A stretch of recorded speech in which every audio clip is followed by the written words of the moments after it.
Hi, good day. Welcome to Level 2 Power BI. Well, today we talk about that what is time intelligence. It will create calendar. Now the course I design with purpose in mind, not just index, unstructured. There's a specific sequence to deliver. Specific outcome I want my student to achieve. It takes years to come up to this design. Let's take a look at what it means. Why is that so?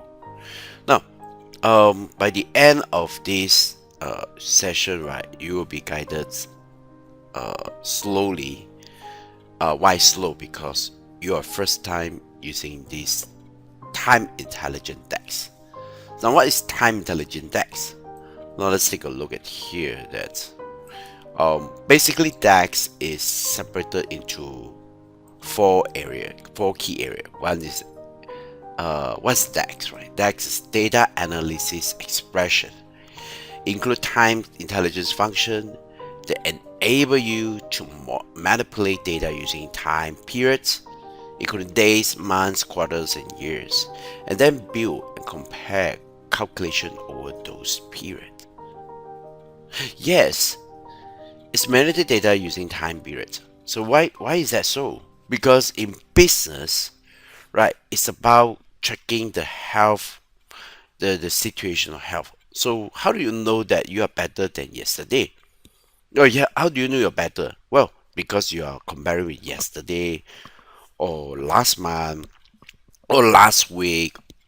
So that's about using time in periods.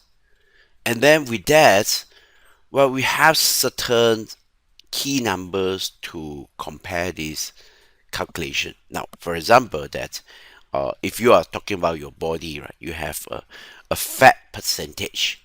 So I'm going to say that last month my fat percentage is 23%, and this month my fat percentage is 20%. So then there is a difference. Now we know that it's go down by 3%. So now, how do you know that that is that 23%? Well, you do a weight. So you do a measure, right? You measure on it. Same day in business, right? You need to know what is it that you want to track. Now in sales, you go tracking that. Okay, so this month, what is my sales amount? Last month, what is my sales amount? In manufacturing, yesterday we trained a FMCG, a famous FMCG in Malaysia.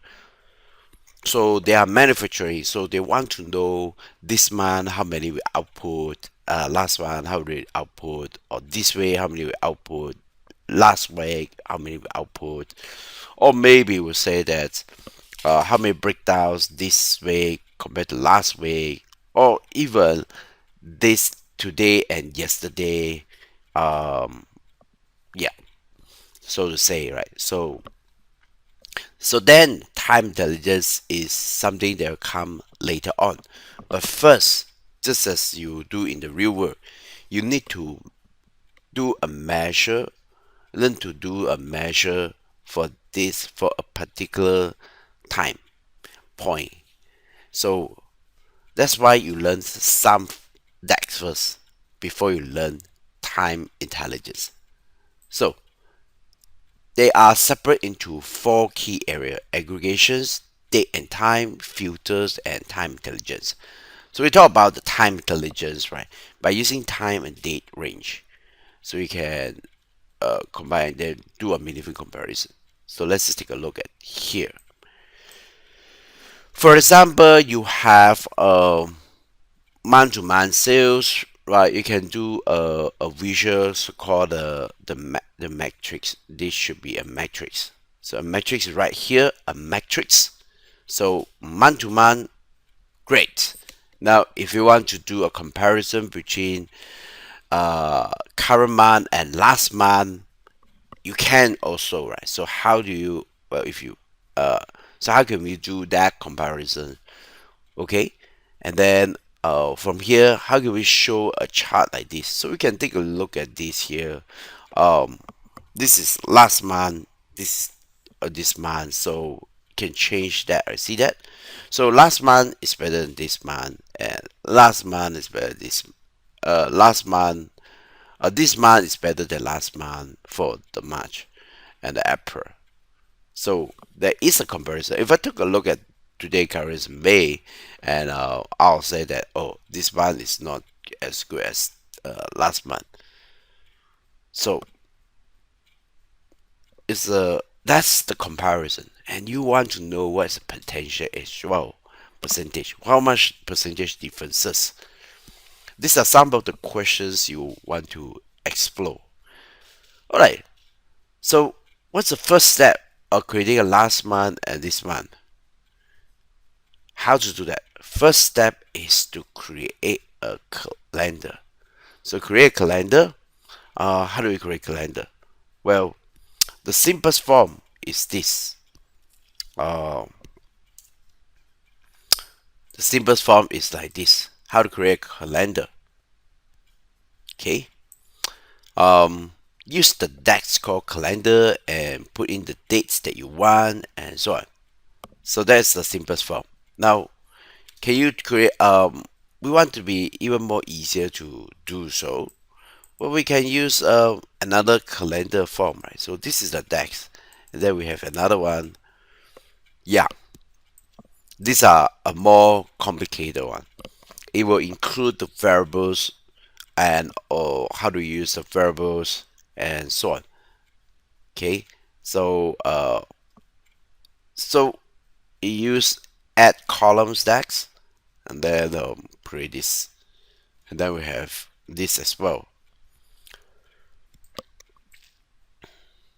Yeah, create calendar based on the first date, and then these are miniature. So how do we create that? Well, is it we're going to create a new measure here? Just click on it and then type in calendar. Let's just take a look at calendar, and I'll say that, well, let's just put a 2022 we one, and then is it case sensitive? Let's just try it out as well. The one. So can we create something like this?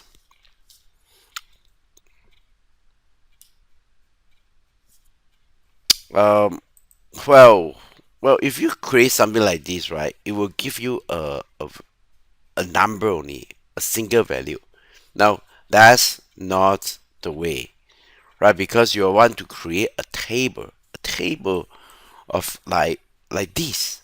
How do we create that? All right, let's come back here, go to modeling, go to new table. Everything the same except that you are creating a new table.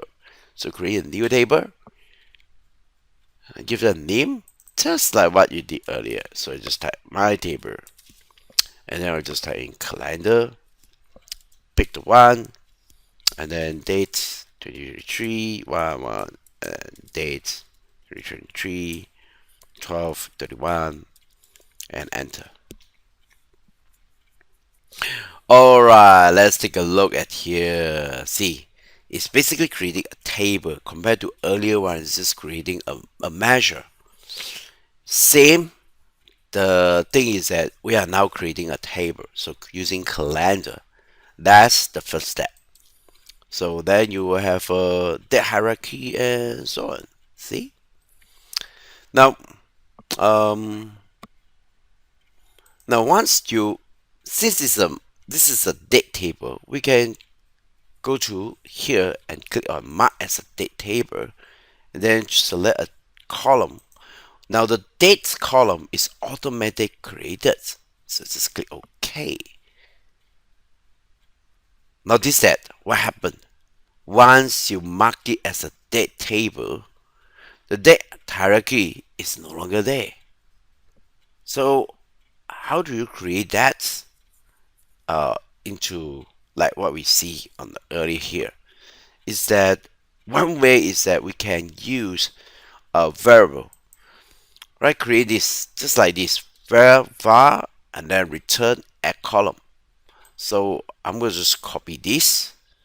So we'll just start with one of these first, right? So let's just go about this one, and we go slowly to add more things. All right. So var base table. So here we put a variable which says that because we're going to use this calendar over and over to create to extract the year, the month number, the week days, week number as well. So that's why we're gonna do something like this, right? So here I'll press Alt Enter, and then we type var, and then we type my base table, uh, and then alternate enter, and we say return, alternate enter, add columns, and then alternate enter. Now here's what I need to remember. Um, Base table and year. Okay, we'll just add these two here, right? So base table, and so here year, and then alternate enter, um, add column, and then enter. So what happened is that we just based on the base table, we extract the year from here. See, and then what's next? Well, the next thing is that we can also extract the month. So we can just type in month,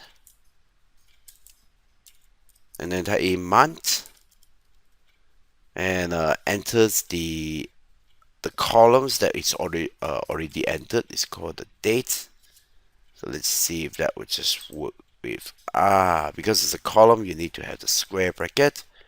Go square bracket, and then in between this first column and this, we want to have separate with a comma. All right, so let's just enter. And here we go. Right, we have a month as well. Right? So now we're gonna use the extract the month number. How do we get extract the month? Oh yeah, what is month number? There's a month, right? We can use the format to achieve that as well. All right, so call it month number. And in between here, we can just put a month, and then format, and then the value would be the date. And depending on what format you want, you can put a month, or just three letters month also can. And remember to put a comma as well, right? And enter. Let's take a look at here. So we just created a month number and month as well. Now, how does this table looks like? We switch over to the data view on the left hand side, data view, and look at that. This is my table. So my table has altogether 3 columns, and that's just how you create a calendar. And the next video we talk about how to use the date, and that's why I'll say that it takes some time to do this thing. So we just learned about how to modify calendars and so on, right? So that's 30 minutes. I explain, and you take another 10 minutes or 15 minutes depending on the class size to follow along, right? To learn this. Yeah. So next session on date 8. See you. So let's just do a recap. Right, in this video, you learn how to create a calendar and why is it important to have to learn this time intelligence, right? Compare between a different time, okay? And in the next video, we talk about how to use the how to get the last month. The last month is really using the date at, and then put as -1 and month. Well, we also talk about that in here. Well, in fact, we can just show you the one here. Date at. Okay, right here, date at. Return the table contains the table, and then date at. Compare a parallel period, what's the difference, and okay, so that is date at. Return the table that contains columns of date, shift either number of intervals forward and backward in time by the specified. There are 3 parameters to enter the 8. We'll talk about this in the next session. Thank you.